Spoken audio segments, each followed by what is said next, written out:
I'm so excited for my guest today, Deanna Bianco. I have been on her podcast, So What Brings You to Therapy? And I am so excited to have her in the guest seat today. We are going to talk pop culture. We're going to talk being in like the social media space as therapists. She has had a previous podcasting journey through the pop culture scene with Bravo, and now she's venturing into a new beast, new territory. And so New we beast, are just new experts, right? New experts. They new don't quite know experts. about, what about the pasta, or maybe they do from Vanderpump. Mhm. Did you watch Vanderpump? I stopped Okay. after Yeah. Anyway, Stassi. I'm not. I was a Yeah. Stassi girl. And not to bring it up, but I guess I just took it from, we're going to talk about mental health and pop culture. And I was just like, oh no, we're going to just talk about pop culture. So as we were. So, what has brought you to the therapy space? So I have been almost a lifer in therapy. I can honestly say therapy saved my life. And I always explain it as there's a lot of folks out there that are born with a compass. And when you grow up, your caregivers like facilitate the compass, help build it, help you like see which way is north on the compass, help you figure out how to navigate with it. And I didn't receive those skills, let alone a compass, when I was a child and in my upbringing. And so when I was 18, I moved to New York City and I started school there and had deviant behavior that I carried from high school and got my ass in therapy, was forced to go into therapy for certain reasons, and was fortunate enough to have therapists that guided me and Hmm. built my compass with me and let me figure out which way is north. And when I thought west was north, they pointed me towards north. And yeah, and so I went to school. I went to NYU journalism school. So that was my craft. Hmm. And I graduated with a journalism degree. And I started off in the world in fashion and music. So working for like fashion publications and covering like music, beauty, travel, and all the things. And so I did that in New York and I felt very fulfilled. It was very taxing though, because I was doing one of those New York City work things where you're working 60 hours a week. And so when I was pregnant, I started freelance writing because I was because journalism has pretty much changed and died over the year. And then I reevaluated what I wanted to do and what I wanted to write about. And I started writing about mental health topics. And I decided that I wanted to hold space for people rather than interviewing them and sharing their stories.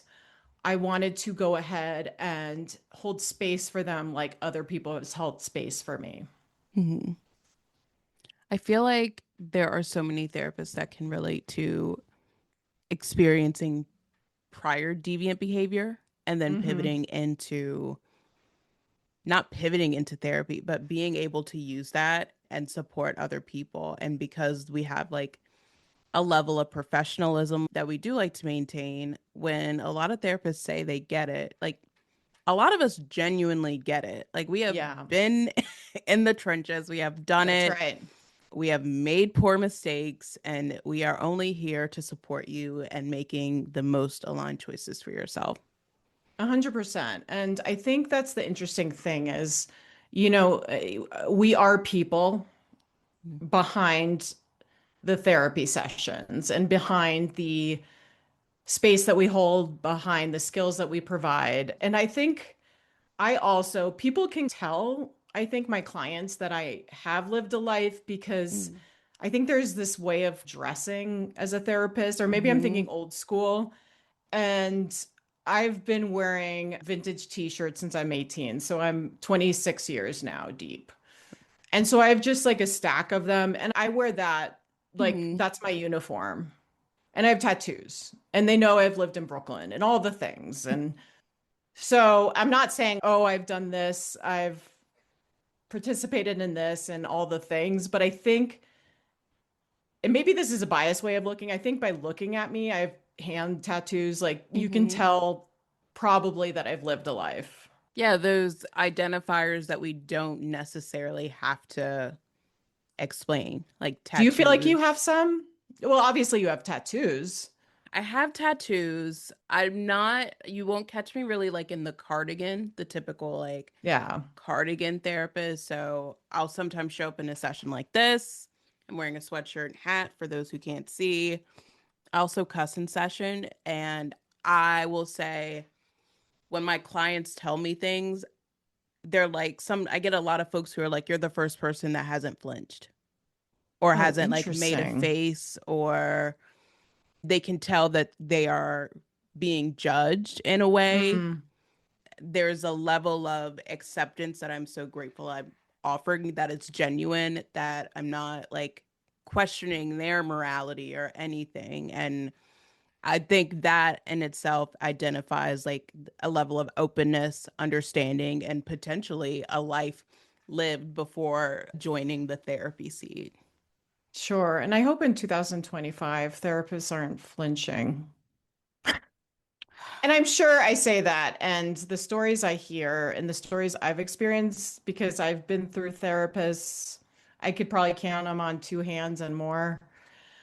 Yeah, I've been around the ringer with therapists, with treatment stuff. And so, both being in treatment and working in treatment. So, I know the different cast of characters that work at these places and good, bad, Mhm. everything in between. And just people think they go into this profession for a lot of different reasons. And you and I have touched upon that a little bit. Yeah. For, I mean, whether it's to support folks who have shared lived experiences, or sometimes we correct maybe like having a caregiver or a family member who struggled with their mental health, and being able to rewrite that narrative. But I want to talk about even just the presence of therapists on social media and how Hmm. much of a, it's still a pretty contentious topic. Like I'll scroll on LinkedIn, and there is a slew of therapists who make comments under, well, not everyone's savvy with a computer, not everyone wants to dance in front of a ring light. It's very reductionist takes, and I just don't know how we got there. Explain it more. I want to hear, I want to see the full picture. Like, I want you to Yeah. paint the picture for me. So I, this is a lot of the discourse that I'll typically see on LinkedIn or threads. Therapists, unethical, or, and then these are therapists talking about other therapists just vaguely.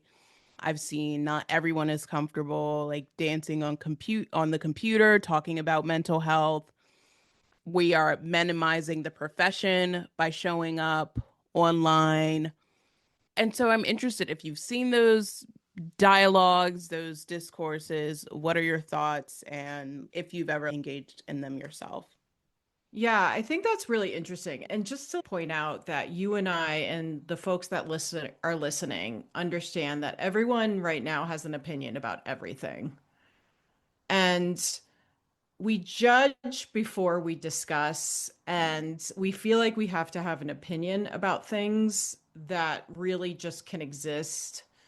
And of course, there's, I'm sure, therapists out there exploiting something, Hmm. whatever, whatever. And of course, if you're like HIPAA violation or exploiting something, I'm not going to support that. And that being said, is I think the older I get, my lens is it's very much transformed since I was younger. I feel that I don't go on LinkedIn. I go on social media. So I have like you, and I feel like there's a crew of therapists of we all know each other and we all comment on our things, and we're like, yes, go wash your Hmm. face, you know, heart this, you're doing an interview.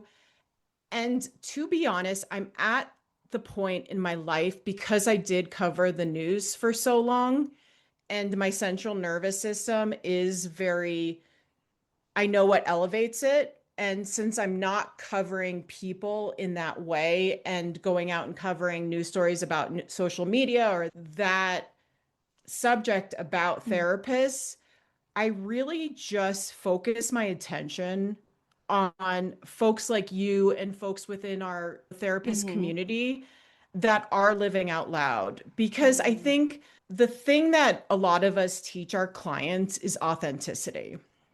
And if authenticity lies in, I'm going to do a silly dance. So, right now, the trend for folks that aren't in therapy and on social media right now is to do this thing. And I don't know if you've seen it, but it's always in my feed with folks I follow of, if someone cancels, you're crying, and then you just like Mm-hmm. kind of shake your head and you're not bothered.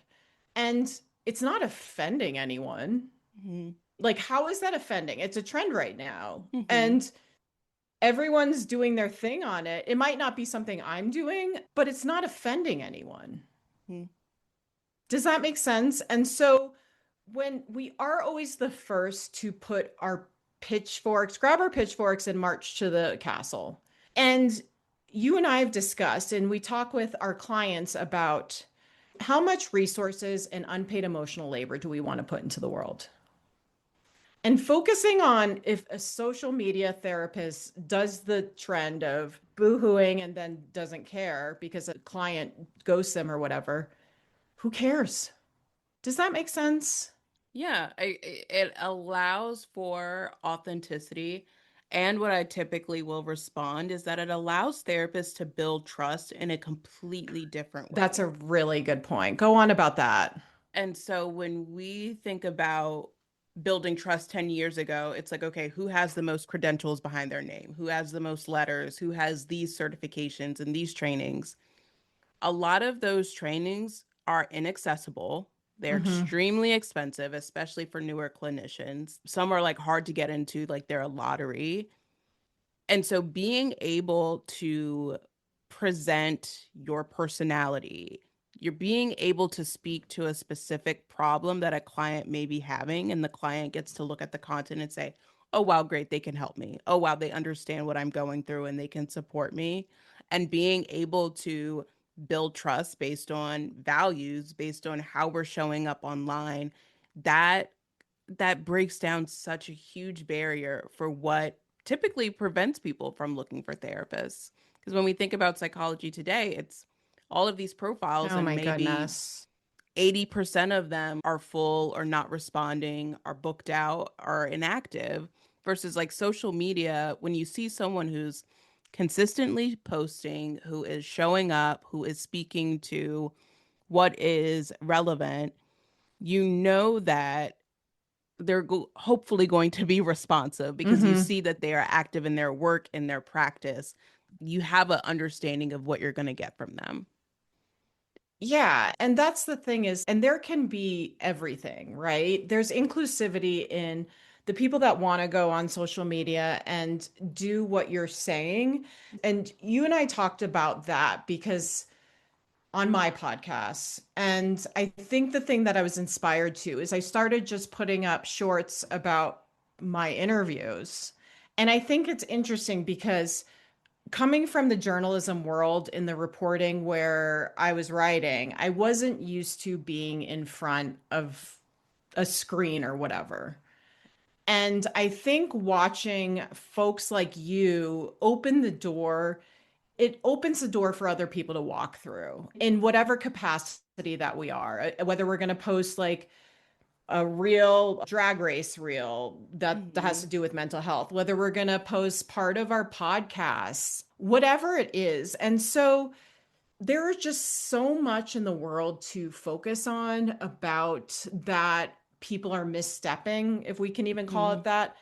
I just don't understand the time and the energy to put into folks that are doing self-expression online, if we can call it. Mm-hmm. And like you said, showing what they can offer and their values. And my goal is actually to be more like jazz, is to open the door of Mm-hmm. this is more about me because I work with so many creatives. That's kind of one of my specialties, and my main specialties is I work with folks that are creative and they want to unlatch or push up against the negative core beliefs or trauma Hmm. that prevented them from making an album, painting this, getting in touch with playing an instrument, whatever. And like you're saying, it could only benefit me if I talk about, you know, go online and talk about my Hmm. experience with this stuff.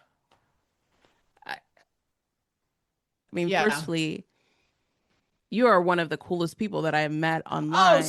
Jazz, you are my sweetie baby.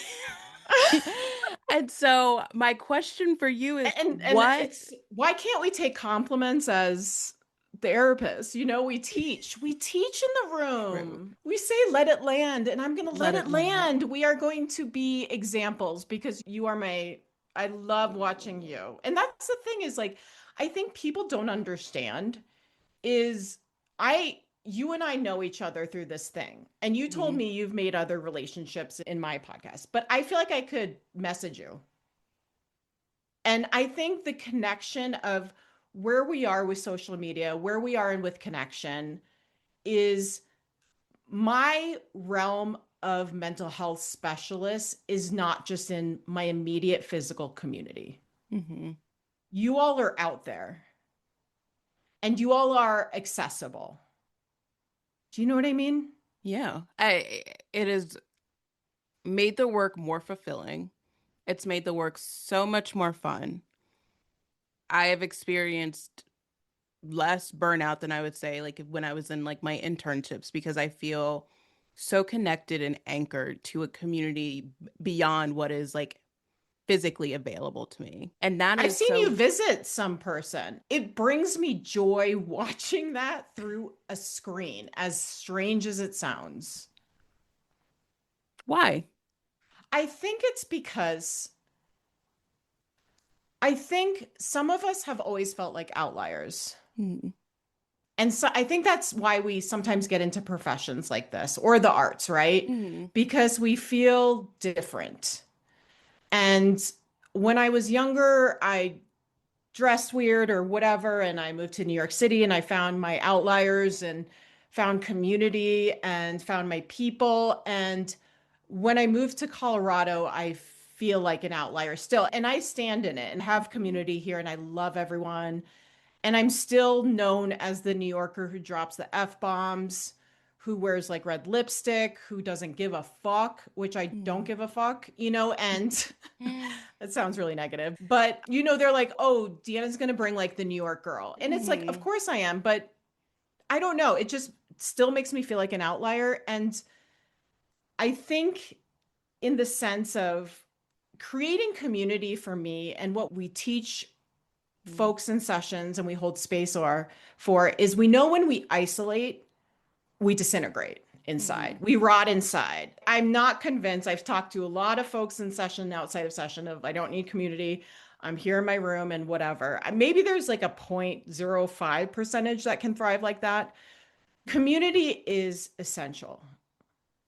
And the fact that I feel like I and you could be like, you're not a part of my community, girl. But like the fact that I feel like I'm a part of your community and then I see you meeting someone else that I follow them. And it is this, and I don't know if it's just like I am following people and they're following me and we have Mhm. our community. And I know it's extensive. It just, it brings me joy. And Mhm. especially when I'm have back-to-back sessions and I have 10 minutes to go to the bathroom, eat my food, and I just need to fart the F out.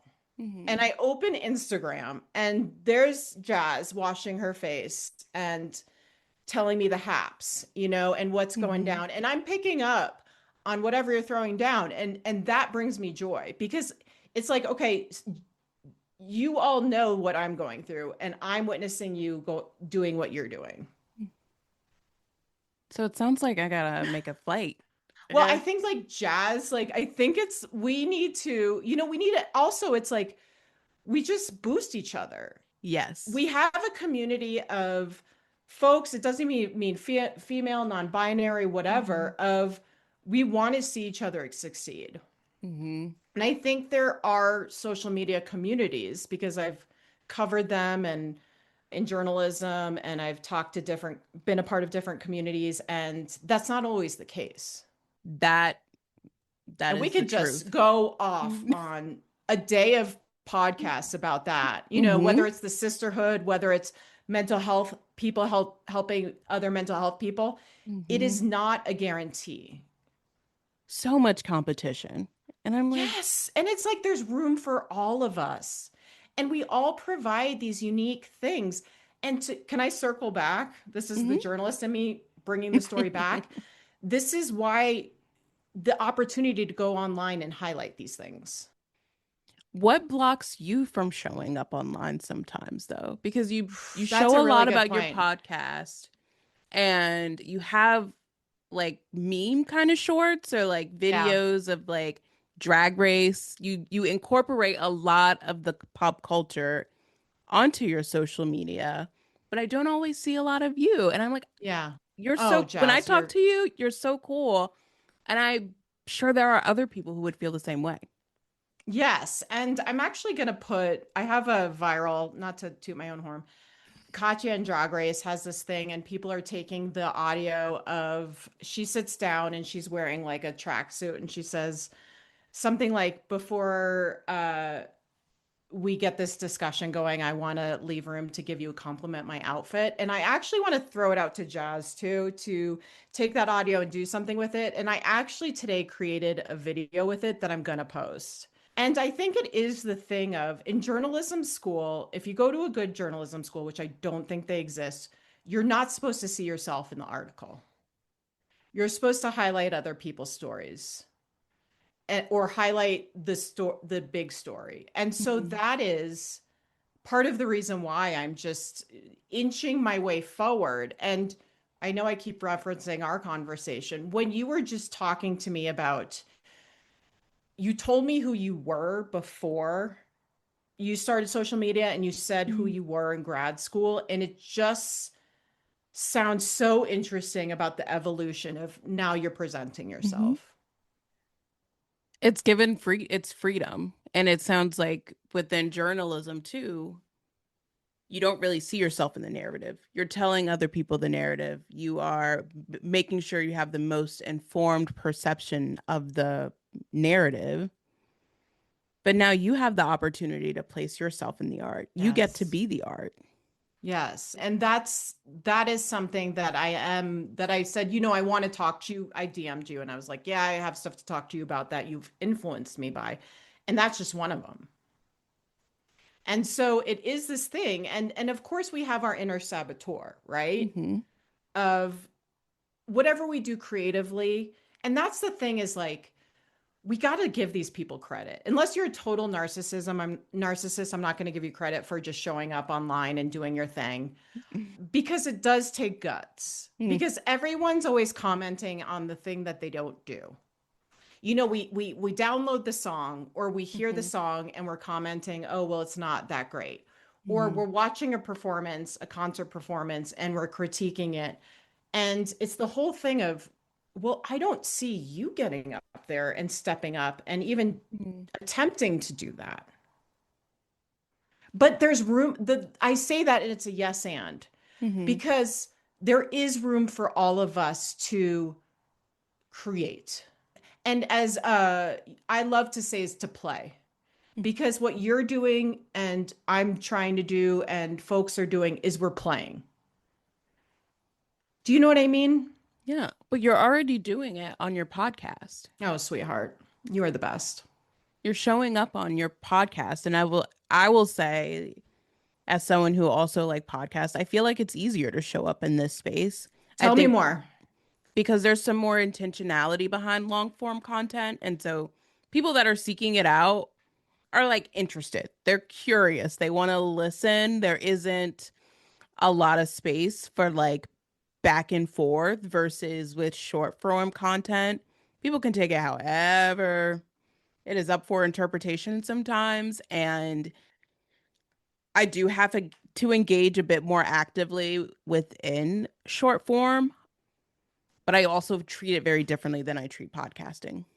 So tell me more, because let's dig into. I sound like Because it's I want this discussion to be, we established before this because we're Hmm. we're just like we have really, not to toot our horn, we have good chemistry when we talk back Hmm. and forth, right?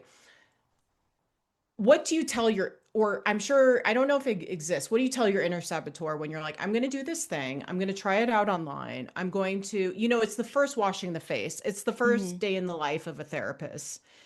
What is the negative cognition or the inner saboteur saying to you, and how do you address it and silence it? Oh my gosh. I would think when I was doing like my first videos, I'm like, nobody cares what I have to say. Like, what? What do I have to add to the conversation? But I kept doing it because there were people who were interested. But I will say, even when it was crickets, like there was no one responding, there was no engagement, there was no feedback. I felt motivated to see something grow, to maybe Oh, trust this nudge that like maybe creating something differently and I want to keep going. I want to see this through. And so now being in a space where there is more engagement, there is people are interested, like people are interacting with what I'm putting out there. I I recognize I maybe do have something to add to the conversation. And I work really hard to not be redundant. I work really hard to not add fuel to what's already being fired. yeah. But we all have our own lived experience, and that lived experience will resonate with somebody. And that perspective may not be out there because if we're all living with the same idea that that story is already being told, then we're just siloing our own story. That's a really good point. Yeah, that's and I think it's what I try to tell people in session, right? Because people hear an album and say, like, if you're trying to create a song and they're like, not going to be, I don't know, Radiohead or something like that. Hmm. And Radiohead wasn't even Radiohead when they first picked up their instruments. And think what you want about Radiohead. Anyone, like I just posted a picture about Frank Ocean. Frank Ocean to Hmm. me is just, he to me from afar, I do not know him. And Tyler the Creator, Tyler, I'll just talk about Tyler. Tyler looks like he lives and breathes creativity. He is in his Like, own lane. yeah, I always use him and David Bowie as Hmm. examples during session. Is there are paths out there that people create. For Hmm. example, and I know I keep bringing this up, the social media of this is how I feel when clients don't show up or ghost me, and then doing that, Hmm. and then doing that. And that is the path that someone took a machete in the jungle and just carved it, right? And they just walked, walked, walked Hmm. so others can walk down. And when we're looking at Tyler the Creator and David Bowie, they knew those paths were open, and it's the footpath is not even single track. I'm a trail runner, so that's why I'm using that lingo. But it was like four people wide. Hmm. And Tyler just looks at it, in my opinion, and I don't think anyone can argue with this, is just like, probably started with like a McDonald's plastic knife and was like, this is all I have. And I'm going to just start carving. And then he picks up the next tool and then the next tool and then the next Hmm. tool. And then it creativity, ugh, he just carves his own path. And for some of us, being creative, that is the goal. Who do you look up to creatively like that? I have actually been going back to listening on my morning walks. I've been going back and listening to like early 2000s pop. I was a Mm-hmm. big fan of Lady Gaga. Like Right. paparazzi VMA's performance, amazing. Marina and the Diamonds. I've been listening to her earlier albums. They are because they were so it was like something you couldn't reach. And Marina is just so poetic in the art that she creates. And she actually did a recent talk where she was like, I don't think artists should be content creators in the Oh, sense that like interesting. creating this not only creating the separation but also staying connected to your art.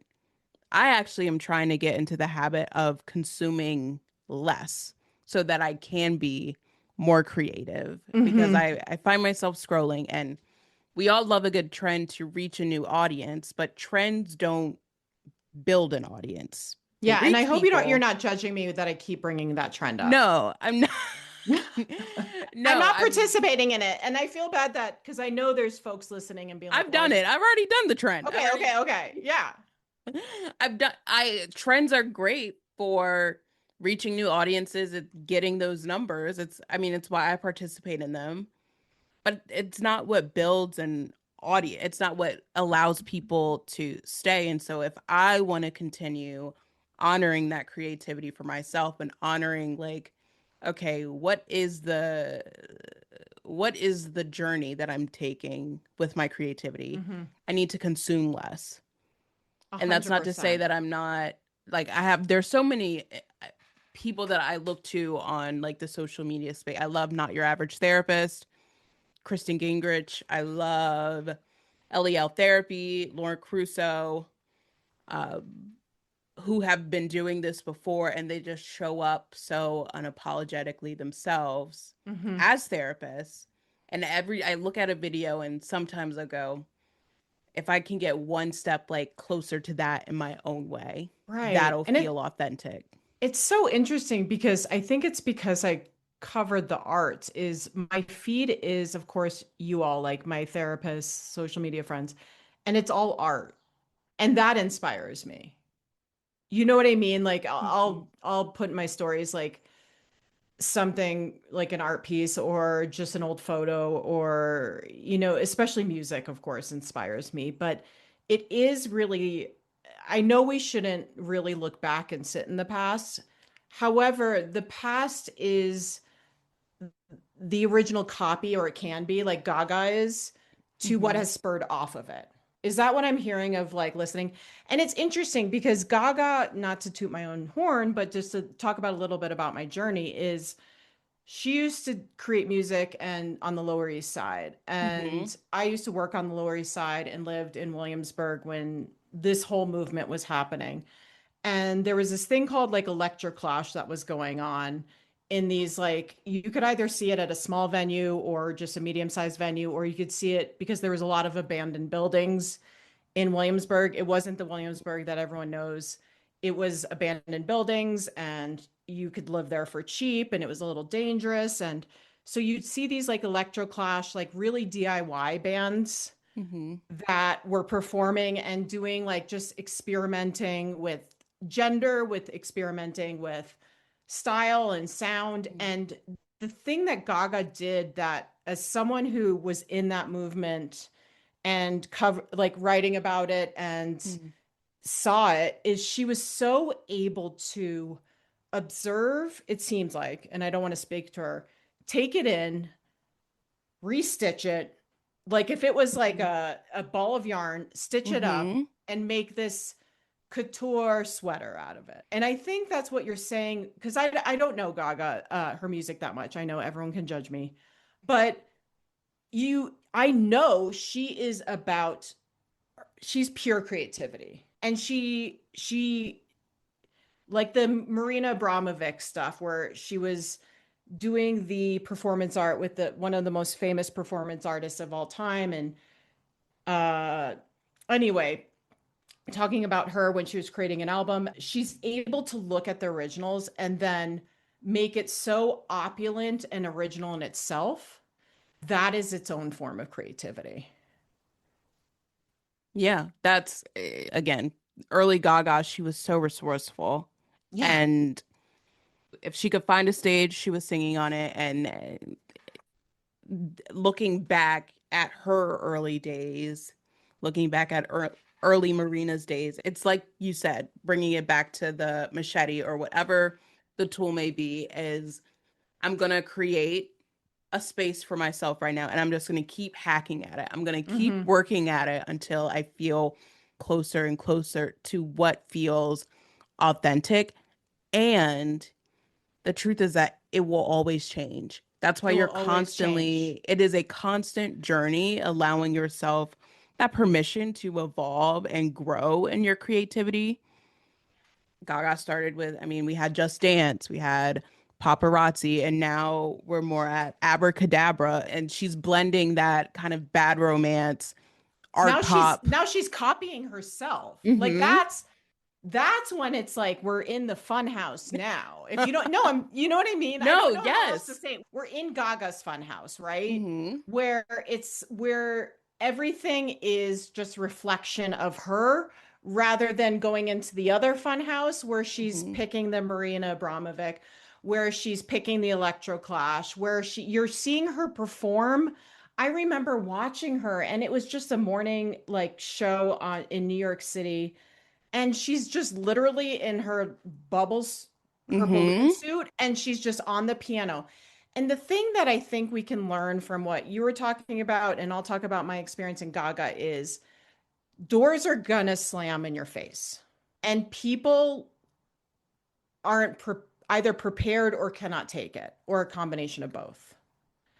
And I think it's important to admit that when we create, and I'll say this with, I've worked months on an article and interviewed, and it's perfect. And then I hand it in, and they say, do it all over again. And that's part of creating in the space. Mm-hmm. And we're all stepping up to the space and being like, I'm not going to respect everyone's input, but I know that things are going to be received. And I Mm-hmm. know I'm just going to be throwing it to the outfield. And it's like you said, you create and you're not getting the viewers.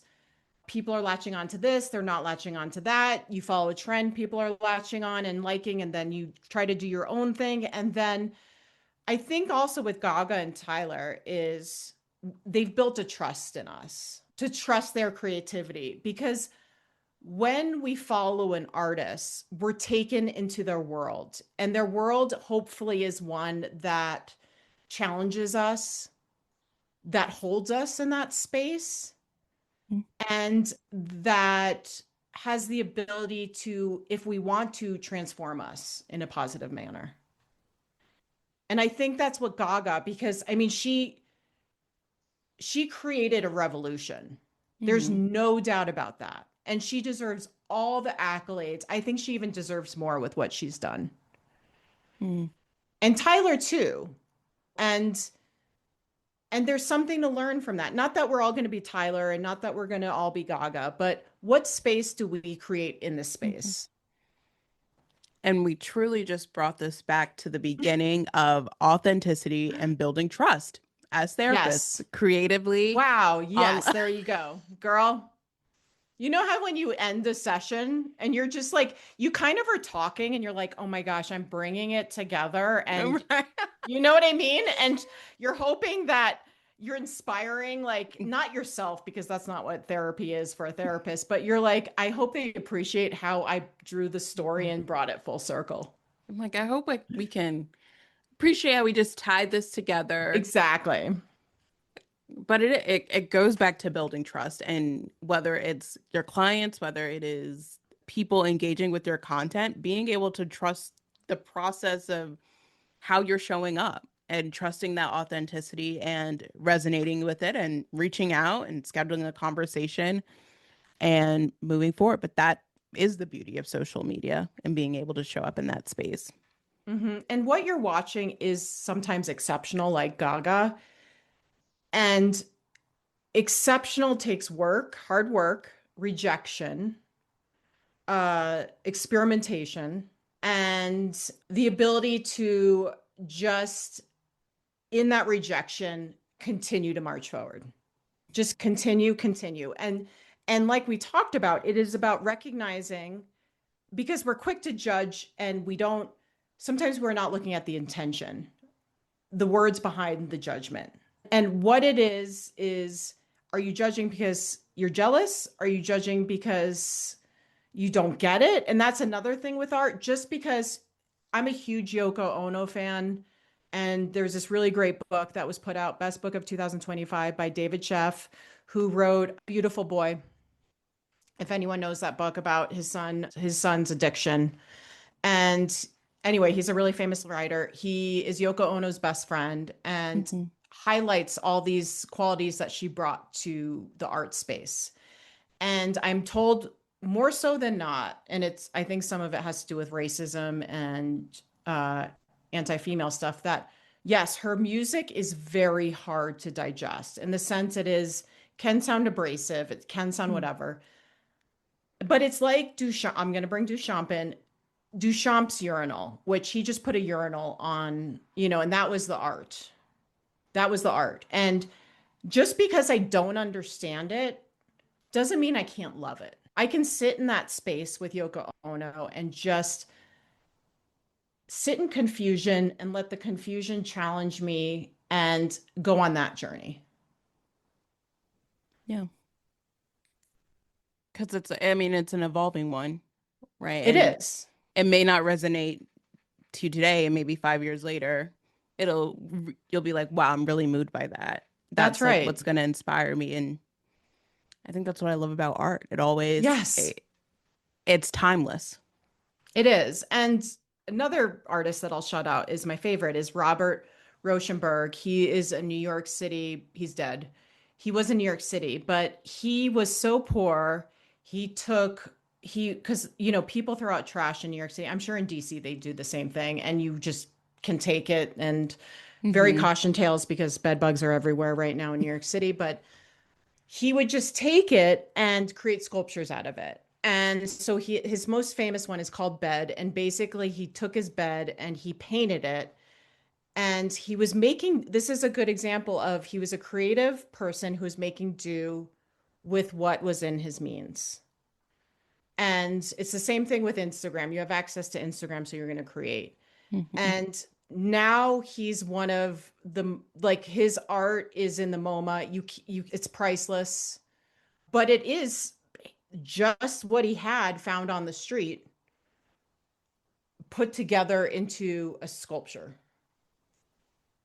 It's all accessible. That's what I try to teach people. Like, Yeah. play is accessible. Play is Hmm. play is right in front of us. We can't grow out of it. And play is creativity. And so guys, let's keep guys and girls and everything. Let's keep playing. Deanna, I could talk to you all afternoon. Oh my, yeah, I'm not sure where this conversation went or if it went to the spot where you thought, the most important thing is we got to talk about pop culture. We got to talk about pop culture. I think that's so interesting. Yeah. And again, I just always want to promote play. And Hmm. Jazz, you're playing, I'm playing in my own way online, play in podcasting. And that's what, do you feel like, Jazz? And I know we need to wrap up, but do you feel like people are like, well, how could you start a podcast? And it's like, I turn on my computer. It doesn't have to, and that's the thing is, it doesn't have to be perfect because perfection doesn't exist. And it is what holds us back. It is what stops us from even trying.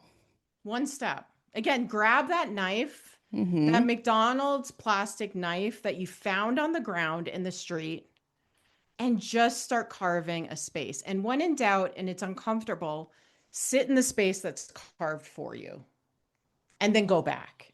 Hmm. And I think that's what you're talking about, you're doing because you did the trends and you step into the trends and then you Hmm. step into your own space and you keep Hmm. carving forward. Am I reading that right? Yeah, it's all about balance. It's an experimentation, like you said earlier. It's trying something, seeing what resonates out there, and what also resonates for me. Like Yes. I think part of the creative process is like it has to energize us if we're going to continue producing, and that's what burns out Sure. a lot of folks on socials and creation is like, are we producing for external validation? Are we Hmm. truly like creating from like an intrinsic place of enjoyment? Right. Exactly. And you can tell with the Tylers and the Gagas, even though they are at the level that they are, and maybe it's just my wish for what they're doing, is they are creating on that Hmm. of just trying to challenge yourself and just pushing boundaries and experimentation. And hopefully we can all get to the point where we're just comfortable with that machete, just walking forward and clearing the path for Hmm. ourselves and maybe for folks behind us. Oh, thank you so much for joining me today. Oh, Jazz, thank you so much. You are a bright light.